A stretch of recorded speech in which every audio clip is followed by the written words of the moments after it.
స్వర్గీయ కాపు ఉద్యమ నేత మాజీ మంత్రి ముద్రగడ పద్మనాభం, కాపునాడు అధ్యక్షుడు మాజీ ఎమ్మెల్యే జిఎస్ రావు సంస్మరణ సభ రేపు రాజమండ్రిలో భారీ ఎత్తున నిర్వహిస్తున్నారు. ఇందుకు సంబంధించిన ఏర్పాట్లు మంజీరా కన్వెన్షన్లో జరుగుతున్నాయి. రాజమండ్రి నగర కాపు సంఘ ఆధ్వర్యంలో రాజకీయాలకు కుల మతాలకు అతీతంగా ముద్రగడ అభిమానులు, జిల్లాలో ఉన్న ఎమ్మెల్యేలు, ఎమ్మెల్సీలు, మాజీ ఎమ్మెల్యేలను ఈ సంస్మరణ సభలో పాల్గొనాల్సిందిగా నగర కాపు సంఘం ఆహ్వానాన్ని తెలిపింది. రేపు మధ్యాహ్నం 3 గంటలకు మంజీరా కన్వెన్షన్లో ఈ సంస్మరణ సభ ప్రారంభం కాబోతోంది.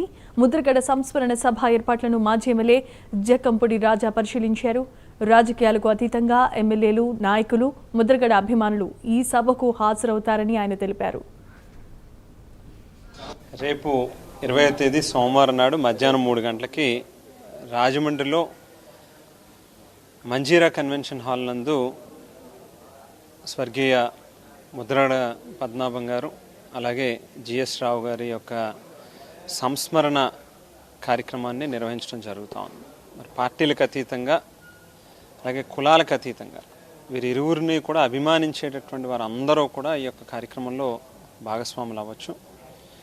ఎన్నో పోరాటాలు, ఉద్యమాలు చేసి సమాజానికి కానీ లేకపోతే మరీ ముఖ్యంగా కాపు సామాజిక వర్గానికి కానీ మేలు జరగడంలో మరి ముఖ్యంగా పద్మనాభం గారు అయితే వారు వ్యక్తిగతంగా ఎంతో నష్టపోయి రాజకీయంగా కావచ్చు, ఆర్థికంగా కావచ్చు అనేక రకాలుగా సమస్యలు ఎదుర్కొని ఇబ్బందులు పడి కూడా కాపు సామాజిక వర్గం కోసం ఎంతో చేసినటువంటి గొప్ప మహనీయుడు ఆయన. మరి వేళ అనారోగ్యంతో ఆయన మనకు దూరం అవడం అనేటువంటిది చాలా బాధ కలిగించేటటువంటి విషయం. మరి వారిని స్మరించుకుంటూ వారి యొక్క జ్ఞాపకాలని గురించి మాట్లాడుకుంటూ ఈ యొక్క కార్యక్రమాన్ని నిర్వహించడం జరుగుతుంది. ఈ కార్యక్రమంలో అన్ని పార్టీల వాళ్ళు అందరూ కూడా భాగస్వాములు అవుతారని చెప్పి తెలియజేస్తా ఉన్నాం.